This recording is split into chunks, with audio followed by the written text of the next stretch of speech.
2025년 제23회 사회복지사 1급 국가고시를 준비하는 수험생 여러분, 이번 강의는 사회복지행정론 제2장 사회복지행정의 역사를 다루고 있습니다. 자, 지역사회복지론에서 역사를 공부하신 분들은 알고 계시겠지만 영국, 일본과 같은 다른 나라들의 역사들도 다루고 있는데요. 2장 행정론에서의 역사를 보시면 딱 두 개의 챕터밖에 없습니다. 미국의 역사, 한국의 역사. 그 이유는 아주 간단합니다. 여러분이 1장에서 공부하셨듯이 사회복지 행정이라고 하는 것은 정책을 서비스나 실천으로 전달하는 시스템을 의미합니다. 자, 따라서 정책과 제도가 발전한 나라를 공부해야겠지요. 그럼 단연코 미국이라고 보실 수가 있겠습니다. 자, 그래서 이 장에서는 미국의 역사와 한국의 역사 둘을 다루고는 있는데요. 혹시 공감 수험서 가지고 계신 분들은 26페이지를 봐주시겠습니까? 최근 7년간의 기출 동향, 그리고 제가 오리엔테이션 강의에서 설명드렸듯이 미국의 역사는 최근 7년 동안 딱 한 문제가 출제가 되었습니다. 과거에는 교과목별로 30문제가 출제되던 시절이 있었습니다. 그 시절에는 미국의 역사도 다수 출제가 되었는데요. 지금은 과목별로 25문제가 출제되고 있죠. 그 말은 챕터별로 두세 문제가 이제 평균 출제되기 때문에 미국보다는 우리나라 역사가 많이 출제되고 있구나 하는 거 아실 수 있을 겁니다. 자, 그리고 10년 주기로 우리나라에는 많은 정책과 제도들이 도입이 되었기 때문에 시기별 특징, 한국 역사 중에서도 단연코 많이 출제가 되었다는 거 보실 수 있겠고요. 또 코로나 이후에 새롭게 등장하고 있는 정책과 제도의 트렌드를 알고 계신다면 최근의 역사도 보실 수 있을 것 같습니다. 자, 그러면 이제 본격적으로 미국, 한국의 역사 한번 살펴보겠습니다. 자, 28페이지 미국의 역사 시작되고 있는데요. 미국은 중요한 전쟁을 겪었습니다. 몇 번의 전쟁을 겪다 보면 나라를 재건해야겠다라는 동기가 생기겠지요. 그리고 이는 주민들의 노력만으로는 해결이 어려울 것입니다. 정부가 나서서 국가 주도로 뭔가 노력을 할 텐데요. 모든 역사의 시작에는 COS와 인보관이 있습니다. 미국도 마찬가지네요. COS, 개인주의 빈곤관, 그리고 인보관, 환경에 원인이 있다, 사회 구조적인 데서 원인을 찾습니다. 자, 그렇게 그 구조적인 데 원인을 찾고 보니 그 문제를 해결하기 위한 인력이 필요해졌을 것이고 그들이 사회복지시설기관을 설립했을 겁니다. 자, 기관이 많아지다 보면 이 기관을 좀 더 효과적이고 효율적으로 운영하고 싶은 동기가 생겨나겠지요. 자, 그러면 이 기관을 어떻게 운영할지에 대한 지식과 실천 기술이 필요할 텐데요. 당시 사회적 분위기는 사회복지라고 한다면 실천을 주로 이야기하던 시절입니다. 개인 상담, 집단 상담이 주를 이루던 시절이었죠. 그래서 이 시기에 이제 처음으로 사회복지도 조금 더 외연을 확대해서 행정이라고 하는 것도 우리가 하나의 도구로 활용해야 되는 거 아니겠습니까? 라는 게 회의의 아젠다로 등장했습니다. 자, 그 회의가 1929년 밀포드 회의인데요. 자, 여기다 별표해 놓겠습니다. 자, 이런 회의조차도 시험에 출제가 됩니다. 뭐든지 최초라고 하는 건 상징적인 의미가 있으니까요. 1929년 밀포드 회의에서 사회복지 행정이 하나의 실천 방법으로 거론되기 시작했다. 꼭 기억을 해주세요. 실제 지문에도 출제가 된 바 있습니다. 자, 그러다가 또 한 번의 변화가 일어납니다. 자, 28페이지 보시다시피 1930년대 미국의 경제 대공황입니다. 내가 노력한다고 해서 되는 시기가 아니라는 것이죠. 그래서 이 경제를 다시 일으켜 세우기 위한 정부 주도의 노력이 필요합니다. 우리도 IMF 때 국가가 나서서 이 문제를 해결하기 위해서 국민기초생활보장제도도 만들고 있지 않습니까? 자, 미국도 당시에 이 나라를 재건하기 위해서 사회복지 행정이 크게 발전을 합니다. 자, 그런 행정의 발전에 한 획을 그은 게 바로 법이 만들어졌다라는 건데요. 자, 1935년도에 사회보장법이 만들어졌습니다. 자, 영국의 역사에서는 정신보건법이 만들어지면서 탈시설화 지역사회복지가 발전하기 시작됐다면 미국은 사회보장법이 만들어지면서 법을 만들었으니 그 법을 집행하는 인력이 필요해졌을 것이고 그게 공공영역의 사회복지 행정으로 발전을 해 나가게 됩니다. 자, 그러다가 1940년대 제2차 세계대전 또 한 번의 전쟁을 겪습니다. 그럼 또 이 역시나 지역사회복지가 아니라 국가복지, 사회복지 행정이 발전하는 계기가 되었겠네요. 자, 그러다가 자, 29페이지 1950년대가 됩니다. 이 전쟁으로부터 나라를 재건하기 위해서는 뭐니 해도 머니가 필요하구나, 돈이 필요하구나, 모금을 하자. 그래서 미국은 지금도 기부문화, 나눔문화라는 게 있지요. 당시에 사회복지 공동모금회와 같은 공동모금이 전국에 이렇게 발전을 합니다. 우리나라 사회복지 공동모금회가 미국의 영향을 받았습니다. 자, 그러니 돈을 어떻게 효율적으로 사용할 것인가 예산 편성하고 결성하고 프로포절 쓰고 선정하고 이런 실천 기술들이 또 필요하게 된 거예요. 역시나 사회복지 행정의 영역인 것이죠. 그런데 그동안 우리가 교육과정에서는 주로 정신분석, 심리사회 모델 이런 실천들만 가르쳤지 행정에 대해서는 잘 가르친 바가 없었던 거예요. 학교에서 이거 가르쳐야 되겠다. 그래서 교육과정이 시작되는데 자, 별표해 놓겠습니다. 1950년대에는 대학원에서부터 교육과정이 시작이 됩니다. 뭐든지 대학원에서 해보고 조사 연구가 이루어지고 연구물이 축적이 되면 학부 교육과정으로 그게 만들어지거든요. 똑같습니다. 우리나라도 사회 서비스와 관련된 교육과정이 대학원에 먼저 만들어지고 조사 연구를 통해서 실적이 쌓이니까 학부 교육과정에서도 사회 서비스론을 이제 교과목으로 다루기 시작하거든요. 자, 1950년에는 교육과정이 등장하기는 했는데 별표 대학원 교육과정입니다. 자, 그러다가 60년대가 됩니다. 60년대가 되면 지역사회복지론에서 여러분이 배웠던 많은 내용이 이 시기에 벌어집니다. 로스만의 3대 모델 이런 게 이 시기에 이제 등장을 하게 됩니다. 자, 그러면 이 시기에 왜 이렇게 이제 사회복지 행정이 발전을 하게 되었느냐? 여러분들이 이제 70년대 이렇게 보면 지역사회복지론이 발전을 했다라는 거 배우시잖아요, 그죠?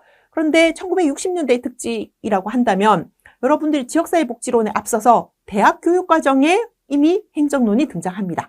자, 50년대 대학원에서 교육과정이 시작됐어요.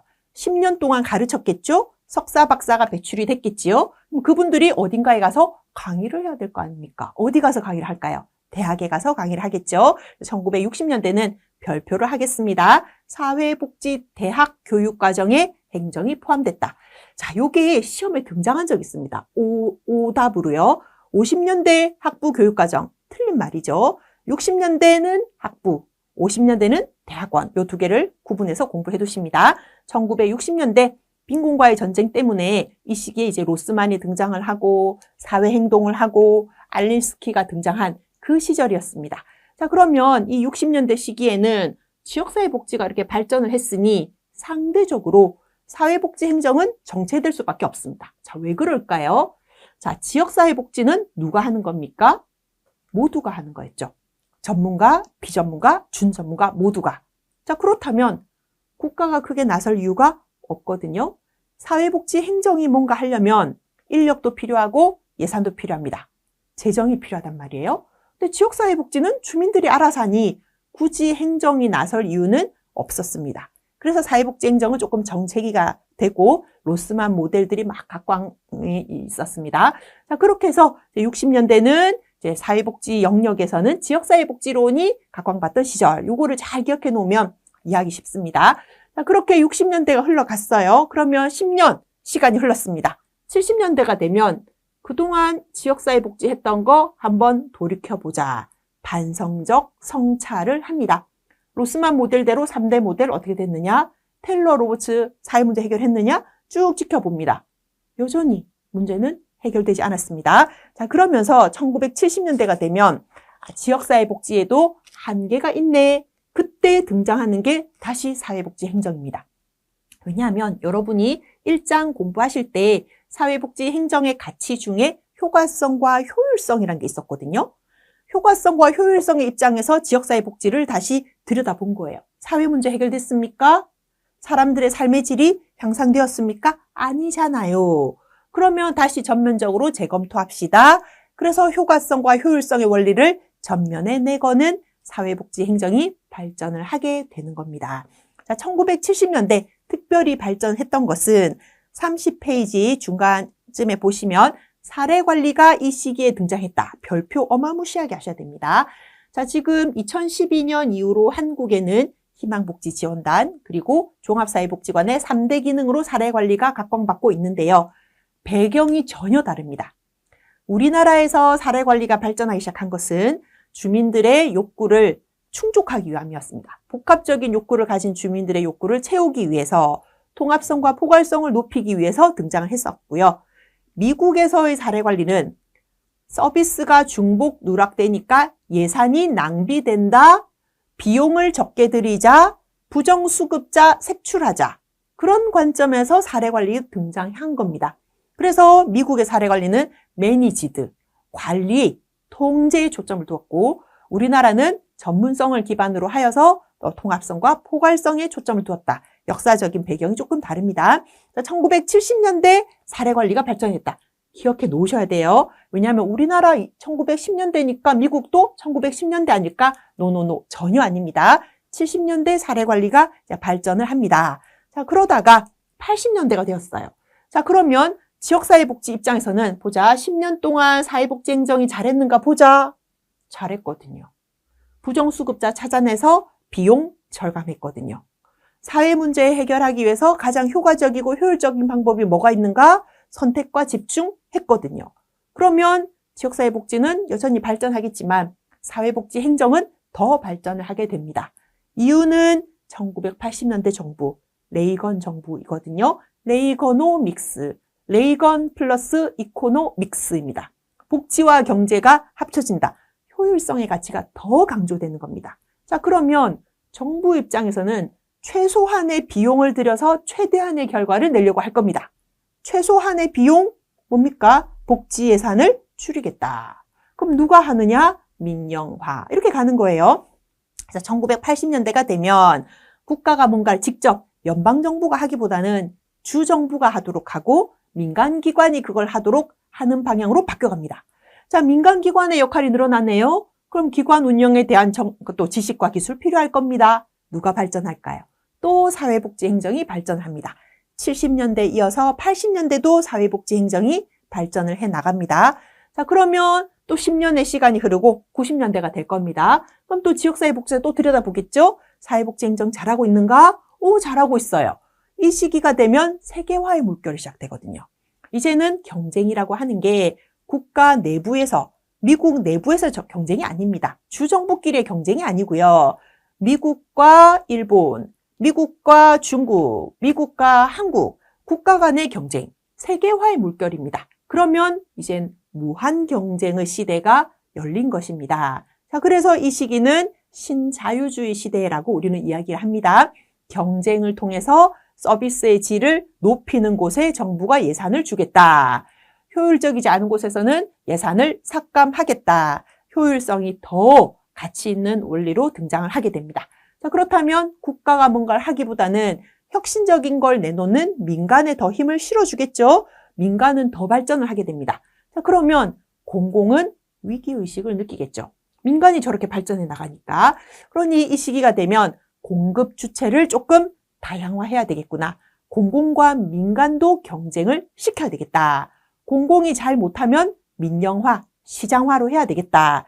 31페이지 보시면 첫 번째 줄에 진하게 표시되어 있죠. 별표 어마무시하게 해야 됩니다. 미국 역사와 관련해서 가장 지문에 많이 등장한 키워드가 바로 이 대목입니다. 공공조직은 점점 퇴조한다. 대신에 그 자리를 민간이 꿰어차고 있다. 그리고 공공이 물러나기가 어렵다면 공공이지만 민간에서 하고 있는 걸 받아들여야 되겠죠. 민간에서 뭐 합니까? 마케팅 적극적으로 하고요. 홍보 열심히 합니다. 서비스의 양보다는 질 관리 열심히 합니다. 공공도 그거를 따라해야겠네요. 그러니까 공공 영역인데 조금 민간에 가까워지고 있고요. 또 민간인데 또 관료화되고 있고. 그래서 공공과 민간 간의 벽이 조금 무너지고 경계가 모호해지고 있다는 게 이 시기의 특징입니다. 지금은 웰페어 믹스, 복지 혼합의 시대이니까요. 거기에다가 정보화까지 가세합니다. 이제는 정보화, 컴퓨터가 발달하니까요. 정보도 하나의 자원이 되고 정보를 많이 가진 조직이 많은 자원들을 더 많이 확보하게 되고 그 결과 조직의 규모도 커지게 된다는 걸 알게 되었습니다. 이제 어떻게 해야 될까요? 정보를 많이 가진 조직과 친하게 지내야 되겠죠. 그리고 우리 협력이라고 합니다. 네트워크도 활발해지고 연계도 활발해질 겁니다. 민간끼리의 연계도 활발해질 거고 공공과 민간의 연계도 활발해질 겁니다. 그런데 그 상황에서 일단 우리는 우리끼리 열심히 하면 돼. 그런 리더십만 가지고는 조직이 배겨낼 수는 없습니다. 그래서 이 시기가 되면 이제는 최고 관리자가 어떤 리더십을 가지고 있는가가 그 조직의 흥망성쇠를 좌우한다라고 해서 리더십에 대한 노력들도 각광받게 되고요. 훌륭한 리더가 있으면 뭐하냐? 그 밑에 부하 직원들이 역량이 없으면 안 된다. 그래서 조직에서도 인적 자원에 대한 투자를 열심히 하기 시작했습니다. 이게 민국의 역사적인 흐름입니다. 자, 31페이지에 표로 하나 싹 정리가 되어 있지요. COS, 인보관, 기관이 늘어나니까 행정이 발전했네. 법이 만들어지니까 행정이 발전을 했네. 60년대는 그럼에도 불구하고 로스만 모델이 각광받아서 지역사회복지가 발전하는 바람에 굳이 행정이 나설 필요가 없었다. 하지만 80년대 레이거노믹스가 되면서 효율성이 강조되기 시작했고 그 이후로는 쭉쭉쭉 계속 행정이 발전하고 있다. 그래서 지금은 공공과 민간의 경계가 무너지고 있다 하는 것까지 공부해 두시면 미국의 역사 어떤 문제가 나와도 다 맞출 수 있습니다. 자, 그러면 이제 이어서 32페이지 한국의 역사 보겠습니다. 자, 그럼 한국의 역사에서도 COS와 인보관은 존재하겠지요. 자, 우리나라의 대표적인 인보관, 지역사회복지론에서 공부하셨다시피 두 개를 최초의 인보관으로 봅니다. 하나는 북한에 있고 하나는 남한에 있기 때문에 그렇습니다. 북한 안산에 있는 반열방이 최초이기는 하지만 우리는 분단 국가이기 때문에 서울에 있는 태화여자관을 최초라고 보는 입장도 있다라는 거지요. 자, 우리나라가 일제 강점기하에 있었습니다. 그 시기에 조선구호령이라고 하는 거 4433 이렇게 기억하시면 됩니다. 1944년도에 33개의 조항으로 만들어진 조선을 구호하겠다는 명령, 당근과 채찍이라고 했습니다. 조선을 약탈, 침탈하기 위한 목적에서 당근을 주려고 했습니다. 자, 이게 나중에 우리나라의 생활보호법을 만드는데 참고가 되었다. 이렇게 보시면 됩니다. 자, 이 시기에는 뭔가 정책적으로나 제도적으로나 법적으로나 그런 노력들은 없었고 단순히 기독교적인 선교의 일환으로 이루어졌다. 그래서 사회복지 행정이라고 말하기에는 조금 어려움이 있다. 이렇게 보시면 되겠습니다. 자, 그러다가 우리가 전쟁을 겪었습니다. 전쟁 이후에는 국가를 일으켜 세우는 게 무척 중요합니다. 자, 그런데 당시에 우리는 그걸 스스로 해낼 수 있는 힘들이 없었습니다. 전쟁 이후에 모든 사람들이 부산으로 피난을 오고 임시 수도 정부가 만들어질 그 정도의 상황이었으니까요. 그래서 이 시기는 미군이 주둔하면서 우리나라를 대신 조금 통치했던 시기가 있습니다. 그래서 교육이라든지 복지라든지 이런 부분들이 미국의 영향을 많이 받을 수밖에 없었습니다. 그래서 이 시기에는 빨리 긴급하게 위기 상황에 놓여 있는 국가를 일으켜 세워야 되기 때문에 뭔가 전문적인 복지, 체계적인 복지라기보다는 긴급 구호, 위기 개입, 자선, 시해 이런 형태로 이루어졌습니다. 그러다 보니까 그 자선과 시해가 중복되거나 누락되는 경우들이 발생했겠죠. 그래서 우리 서로 힘을 합칩시다 해서 등장한 거 우리 지역사회복지로서 열심히 공부해 놓으셨을 겁니다. 외국인데 공공이 아니고 민간이다. 그리고 그 기관들끼리 협의회를 만들었다. 이를 카바라고 했습니다. 외국에 있는 민간 기관들끼리 서로 우리 중복 누락되지 않도록 힘을 합쳐보아요 했던 겁니다. 그러다가 우리도 본격적으로 법을 하나 본격적으로 만든 게 있었습니다. 아마 여러분이 법제론 시간에 잘 공부해 놓으셨을 텐데요. 1960년대 가장 의미 있는 일이라고 한다면 우리도 생활보호법을 만들었다라는 겁니다.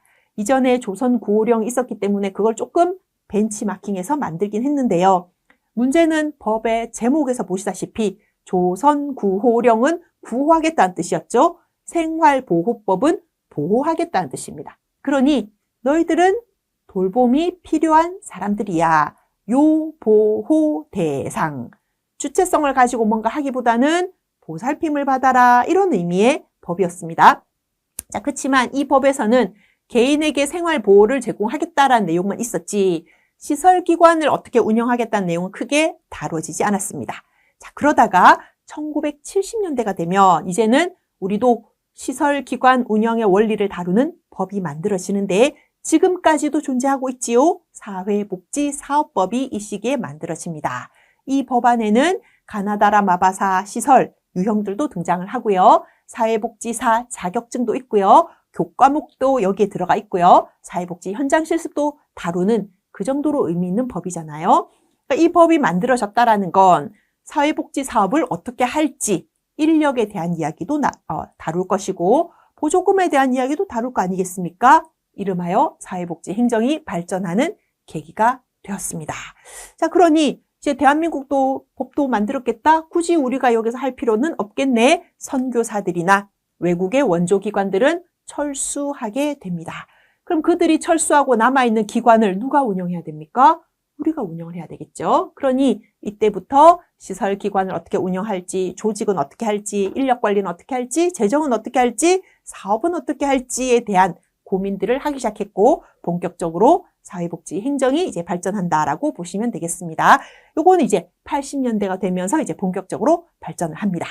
80년대가 되면 이제 33페이지 밑에 보면 우리나라에 여러 가지 민주화 운동, 학생 운동이 있던 시절이었습니다. 왜 그랬을까요?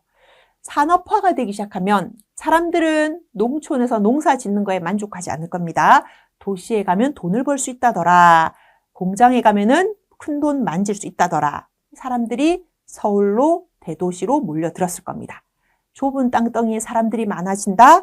도시 문제, 범죄 혹은 교육, 상하수도 문제, 여러 사회 문제들이 등장할 것이고 그 사회 문제를 국가가 해결해 주기를 기대했는데 그 욕구가 채워지지 않는다면 분출할 겁니다. 그래서 각종 사회 행동, 사회 운동들이 이 시기에 본격화되고 그러니 그 문제를 해결하기 위한 시설 기관들이 이 시기에 많이 만들어집니다.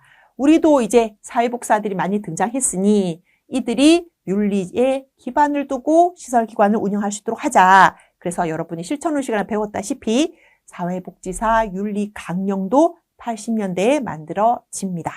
자, 이렇게 시설기관들이 난무하다 보니 이 시설기관들을 조금 체계적으로 운영하고 관리할 공공 분야의 인력이 필요한데 해서 등장한 게 1987년도에 사회복지 전문 요원 제도입니다.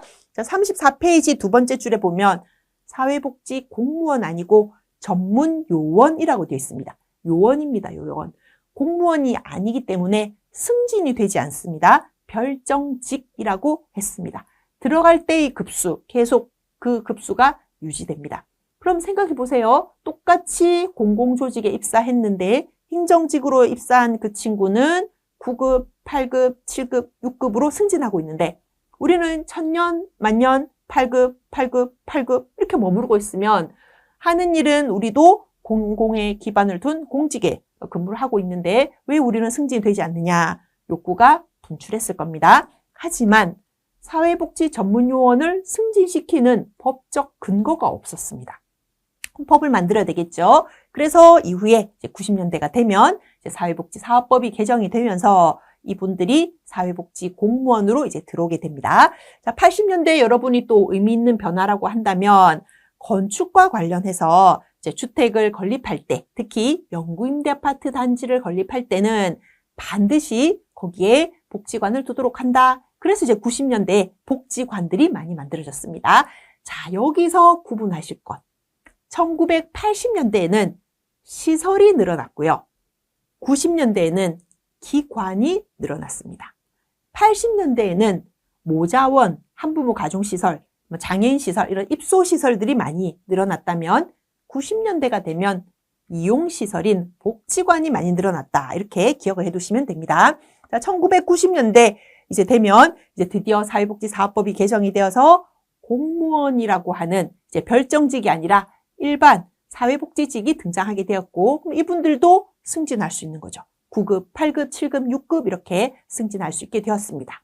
하지만 안타깝게도 이 당시에 입직하신 분들이 지금 이제 최고 6급, 5급 정도까지가 있고요. 이제 뭐 6급 공무원 달았다 해도 박수칠 정도로 그렇게 승진이 쉽지는 않은 상황인 것 같습니다. 자, 95년 별표 반짝반짝 하셔야 됩니다.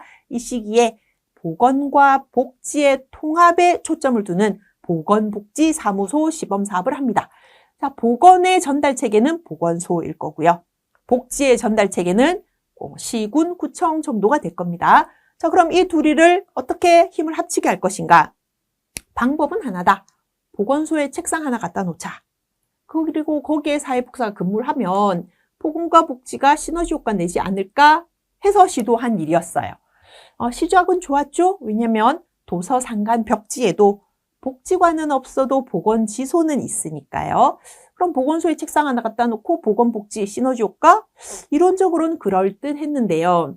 막상 실무 과정에서는 조금 어려움이 있었습니다. 관점이 달랐거든요.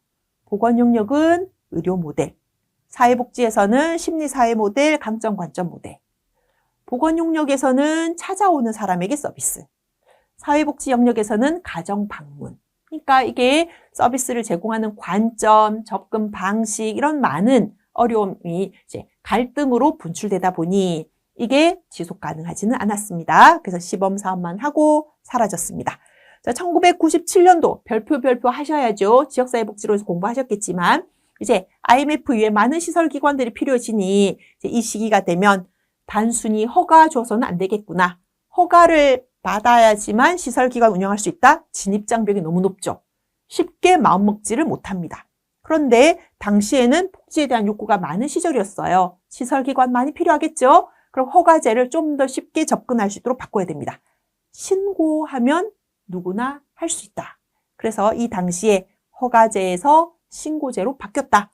그래서 허가보다 신고만 하면 할 수 있다. 나도 한번 해볼까? 나도 법인 하나 만들어 볼까? 사회복지 법인 만들면 기관 운영할 수 있네. 그래서 이 시기에 복지기관들이 많이 늘어나는 계기가 되었습니다.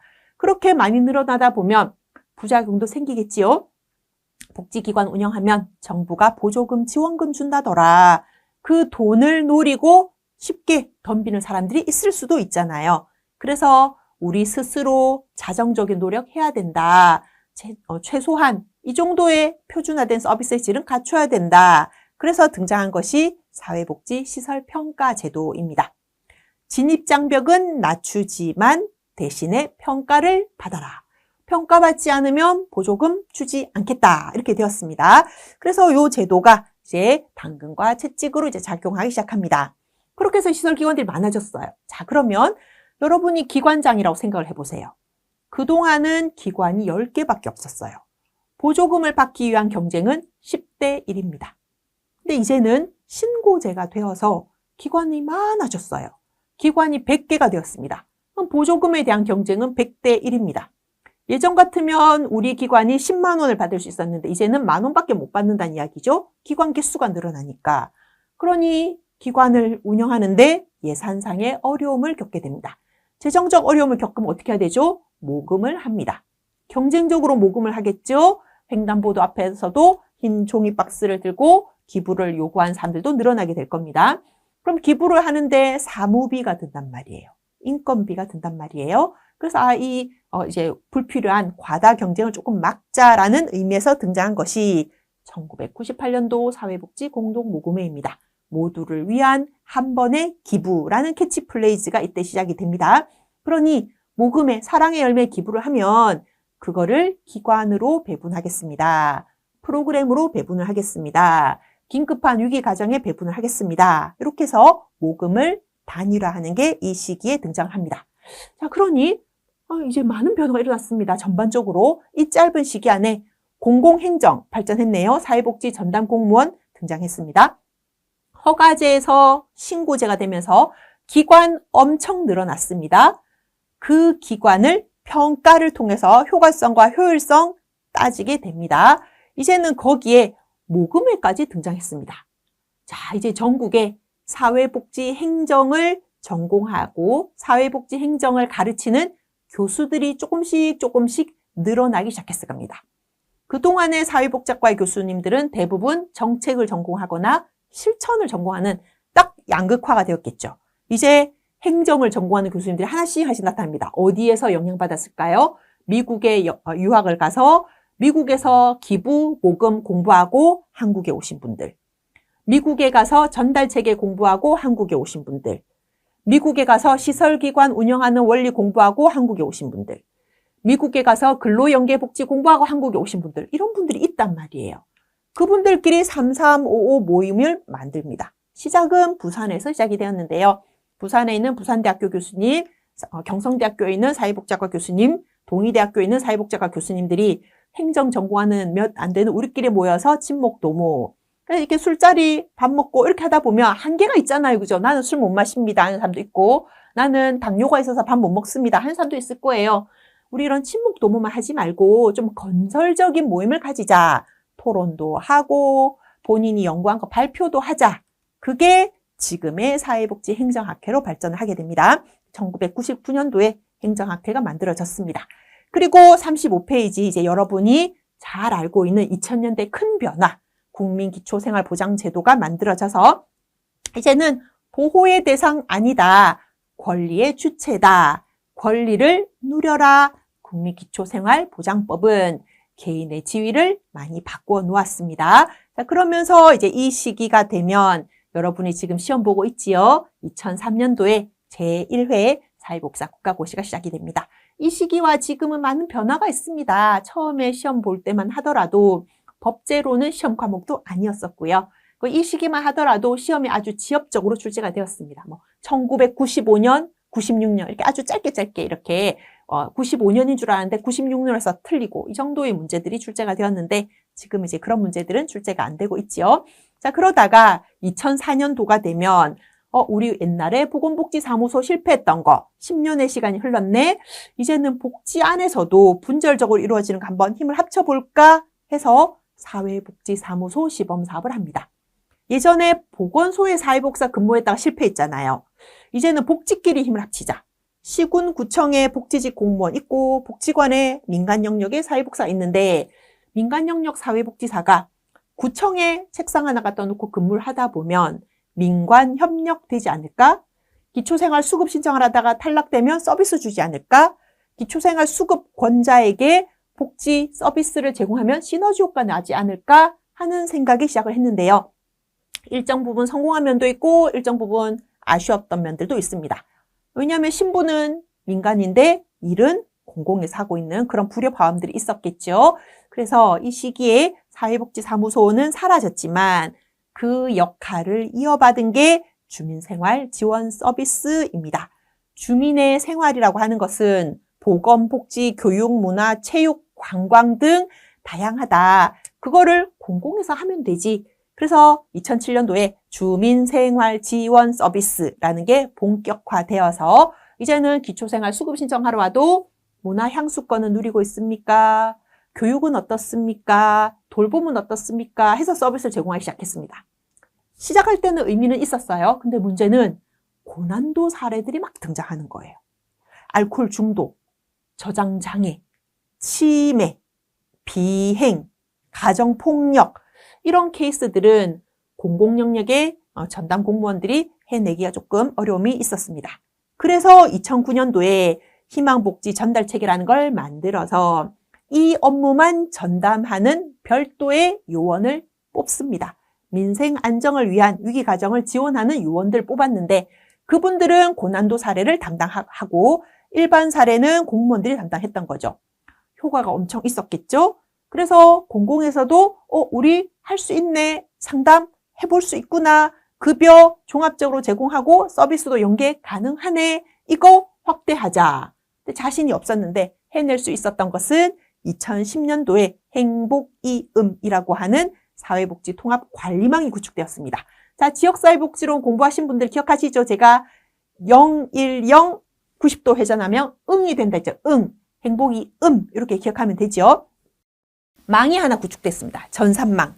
주민번호 입력하면 이 사람이 어떤 상황에 놓여 있는지를 알 수 있어요.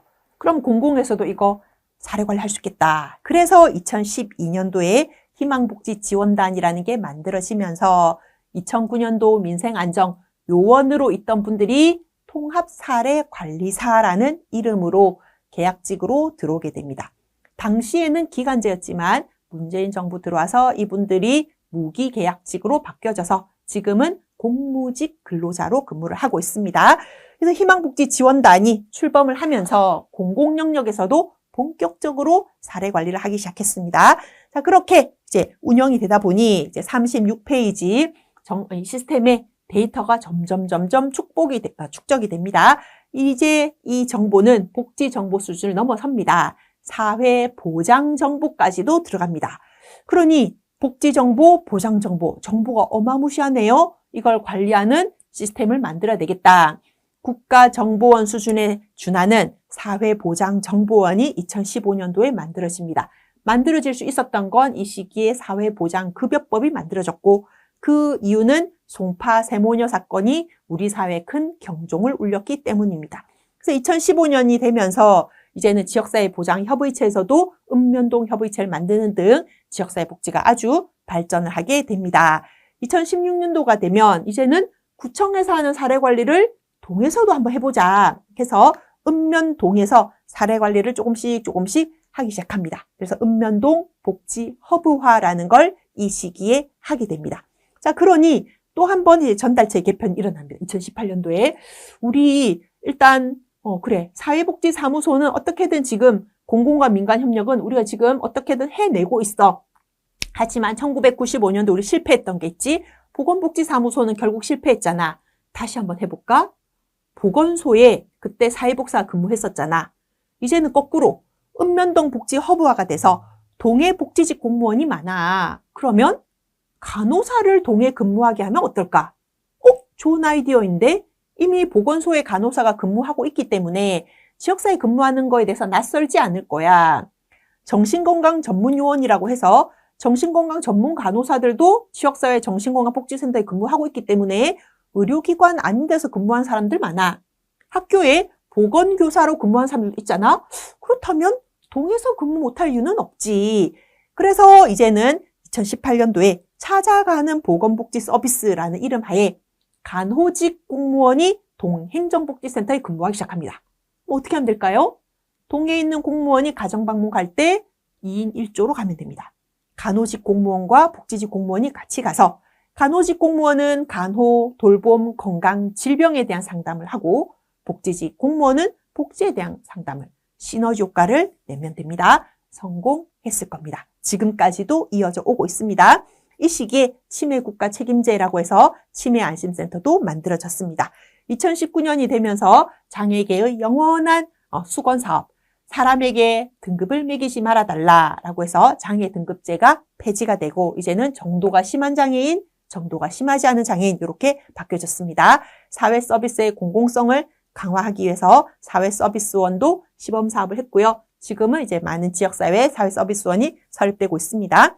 2021년도가 되면서 기존의 취업 성공 패키지라는 사업을 아예 제도화로 바꿨습니다. 국민 취업 지원 제도라고 했고요. 이제 2022년 포스트 코로나 시대가 되면서 사회 서비스에 대한 욕구는 더 분출이 됩니다. 맞벌이 가정의 돌봄 서비스, 지역사회에 있는 지적장애인에 대한 또 그 교육 서비스, 돌봄 서비스, 긴급한 위기 상황에 도움을 줄 수 있는 긴급 돌봄 서비스. 우리가 코로나 때 돌봄, 요양에 대한 걸 많이 경험했거든요.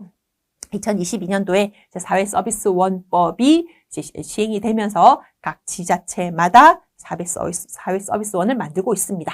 37페이지가 되면 이제는 사회보장정보원의 시스템이 고도화가 되어서 우리나라의 대부분의 복지가 신청주의잖아요. 몰라서 신청 못한 사람은 없게 해야 되겠다. 복지 멤버십으로 가입시키자. 주민번호 입력하고 사이트에 로그인 한 다음에 회원 가입을 하면 본인한테 필요한 생애주기적인 복지를 안내받을 수 있는 이런 제도가 시행이 되면서 복지 사각지대를 선제적으로 발굴하려는 노력도 정부는 하고 있고요.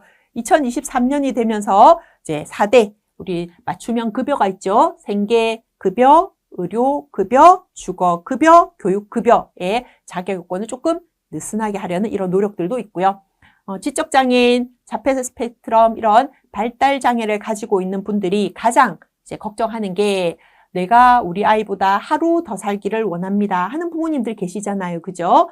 성인이 되고 나면 갈 곳이 없다라는 걸 알았습니다. 그래서 이 분들을 위한 낮 시간에 활동을 할 수 있는 낮 활동 지원 사업들도 지금은 이루어지고 있고요. 장애인 활동 지원 서비스 시간의 일부를 떼어다가 개인 예산제 시범 사업을 해서요.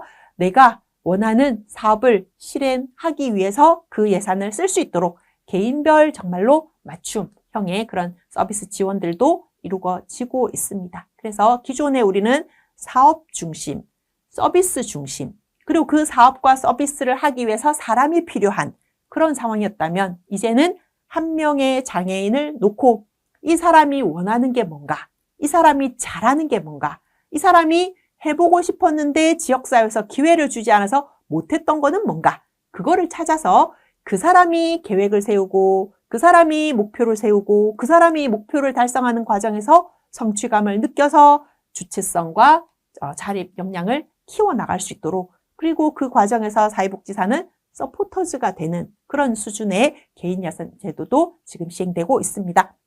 자, 37페이지에 보시면 최근에 이제 사회복지 행정의 경향이라고 해서 박스에 들어가 있다, 그죠? 더 이상 국가주도 아닙니다. 정부는 작은 정부를 지향하고 있습니다. 복지 다원주의입니다. 복지는 공공만 하는 게 아니라 민간도 하고 있습니다. 민간 안에도 비영리 조직만 하지 않습니다. 영리 조직도 하고 있고요. 영리 조직 중에 일부는 사회적 기업의 형태로 이걸 하고 있습니다. 정말로 웰페어 믹스라는 게 이루어지고 있고요. 복지 사각지대 발굴을 위해서 주민들도 발로 뛰고 있습니다. 이제 사회복지 영역은 모두가 하고 있다라고 보셔야 됩니다. 그 과정에서 서로 경쟁하지 않습니다. 서로 협력하고 그게 하나의 컨소시엄의 형태로 거버넌스를 구축하고 있고요. 그 과정에서 주민들도 주민들 위치에서 필요한 것들은 사회 운동으로 해나가고 있습니다. 이제는 사회적 경제 주체, 4가지 주체가 지역사회복지로는 있었습니다. 지역사회에는 사회적 기업도 있고요. 마을기업도 있고 협동조합도 있고 자활기업도 있습니다. 그런 것들이 더 활성화되어서 일자리도 창출하고 그게 또 공익, 사회적 가치도 달성하는 그런 형태로 가고 있습니다. 점점점 이제 복지 안에서의 연계만으로는 안 된다. 직종 간에서도 경찰과 소방과 복지가 힘을 합쳐야 자살 시도자를 구해낼 수 있습니다. 왜냐하면 자살 시도자들이 최초 목격되었을 때 누군가는 119에 신고를 할 것이고요. 119에서는 신원 확인을 위해서 다시 112에 신고를 할 것입니다. 그리고 이분들이 응급실을 방문했다가 지역사회에 돌아가면 다시 자살을 시도하기 때문에 복지의 도움도 필요하게 됩니다. 이제는 우리가 그동안에 분절적이었던 경찰, 소방, 복지, 거기에 교육청까지 가세해서 모두의 직종, 불문하고 힘을 합치고 있습니다. 이제 복지 사각지대 발굴, 신고 의무자 중에 집배원도 들어가 있는 상황입니다. 이제는 서비스 연계가 복지기관끼리가 아니라는 것, 모든 직종을 넘나들면서 이 연계가 이루어지고 있다는 것을 봐두시면 됩니다. 자, 38페이지부터 보시면 굵직굵직하게 10년 주기로 우리나라 사회복지 행정의 역사가 어떻게 변해왔는가가 정리되어 있는데요. 지역사회복지 역사랑 크게 다르지 않습니다. 다만 지역사회복지론에서는 협동조합이 언제 설립되었냐, 사회적 기업에 대한 육성법은 언제 만들어졌느냐, 자원봉사센터는 언제부터 활성화되었느냐, 지역사회 보장계획은 언제부터냐, 그런 지역사회의 역사가 조금 비중이 있었을 뿐, 또 사회복지 행정은 언제 어떤 제도가 만들어져서 공공과 민간에 어떤 변화가 생겨났는가가 비중이 있을 뿐 역사적인 사실은 변하지 않습니다. 그래서 8과목 전체의 역사를 한 번에 정리를 하신 다음에 그거를 각 과목별로 문제를 푸는 이런 연습을 하셔야지, 행정 역사 따로 공부하고 지역사회복지 역사 따로 공부하고 이러면 헷갈리기만 할 뿐이니까 여러분들이 8과목을 다 공부하신 다음에 여러분의 손으로 한번 역사를 정리해 보신다면 이 지식이 살아있는 지식이 되어서 실제 시험에서 좋은 결과로 이어지게 될 것 같습니다. 자, 그냥 하시면 됩니다. 기출문제 푸시면서 여러분이 잘 알고 있는 것과 잘 모르고 있는 것 구분해 가면서 시험 준비를 하시면 2장 행정론 문제의 역사도 어렵지 않게 문제 푸실 수 있을 겁니다. 자, 그러면 2장의 강의는 이렇게 마치겠습니다. 여러분 수고하셨습니다.